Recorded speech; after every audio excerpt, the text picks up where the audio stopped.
This issue with the healthcare legislation that was passed last year, everybody wants to know how it's going to affect them. Learned a lot about what to expect in the future as far as insurance is concerned, and what the hospitals and doctors can and cannot do. It was very interesting. Our curiosity was piqued, and we thought, we really need to know what's going on with the future, especially at our age. Healthcare reform has always been a very complicated issue for me, and the dates are something that I wasn't too clear about, and now I know that it's not going to be effective until 2014. I thought it was 2012. I didn't know really what to expect, only the word Medicare, and I thought I need to know a lot more. The 6th Community Healthcare Dialogue, in the ongoing series discussing the impact of healthcare reform legislation, took place September 14th in Fountain Valley, California. The event, sponsored by Dr. Richard Merkin, President and CEO of Heritage Provider Network, Affiliated Doctors of Orange County, and Regal Medical Group, provided the opportunity for local residents to interact with a panel of healthcare experts. The Honorable Steve Nagel, Mayor of the City of Fountain Valley, moderated the panel. The healthcare reform impact to our community is somewhat unknown. In our community, which has a tremendous impact surrounding us and the overall health concerns we may have, hopefully can be cleared up a little bit today.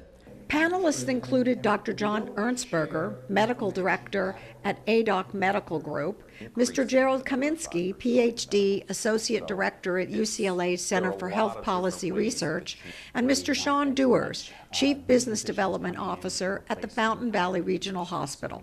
Co-sponsored by the Fountain Valley Chamber of Commerce and the Fountain Valley Regional Hospital, attendees at the luncheon event learned what changes to expect from the new legislation. What are some of the immediate benefits of the healthcare reform legislation?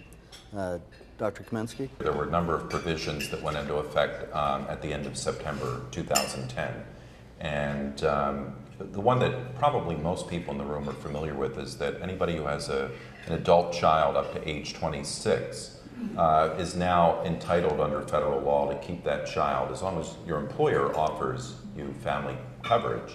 You're entitled to keep your adult children on your insurance policy through your employer up to age 26. I see that we have a number of seniors in our audience, and probably one of the largest areas is that when you look at your pharmacy benefit, if you are straight Medicare or even if you are HMO Medicare, you will see that what we call the donut hole.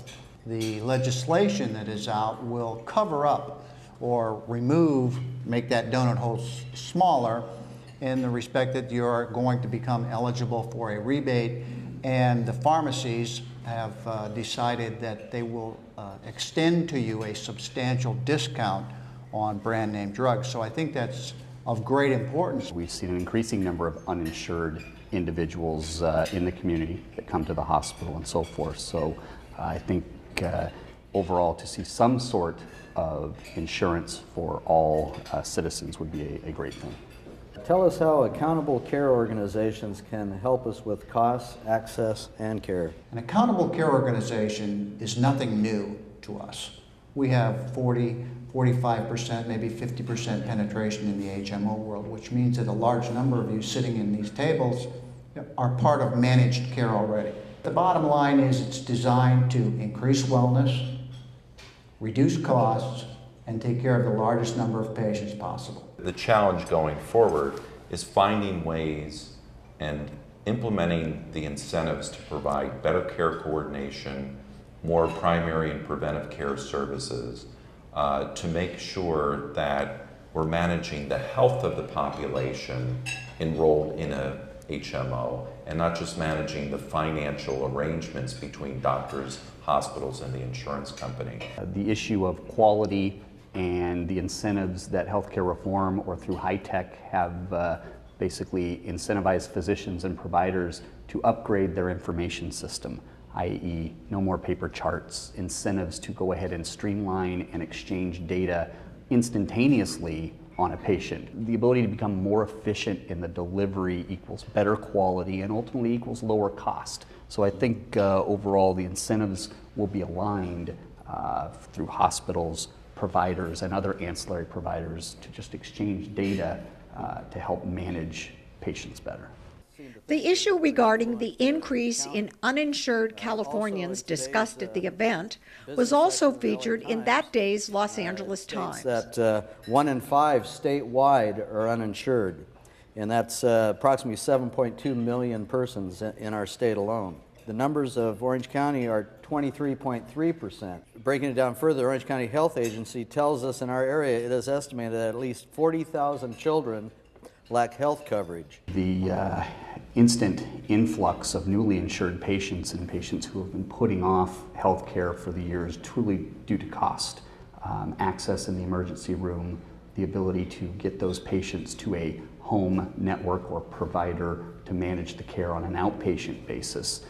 There will definitely be a strain on the already existing hospital system. If we can keep people healthier, the cost of healthcare delivery goes down. It's very simple. This is, from my perspective, a once-in-a-lifetime opportunity to see a major expansion of health insurance for uninsured Californians and uninsured individuals throughout the country. I think it's a great opportunity to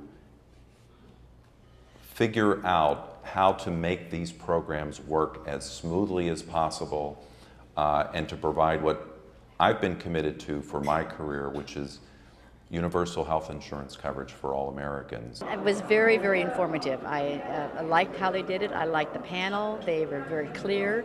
And for me, I appreciate all the question and all the answer from doctors. So thank you. I learned things today that I didn't even know. And now that I know some of these things, I will question other things.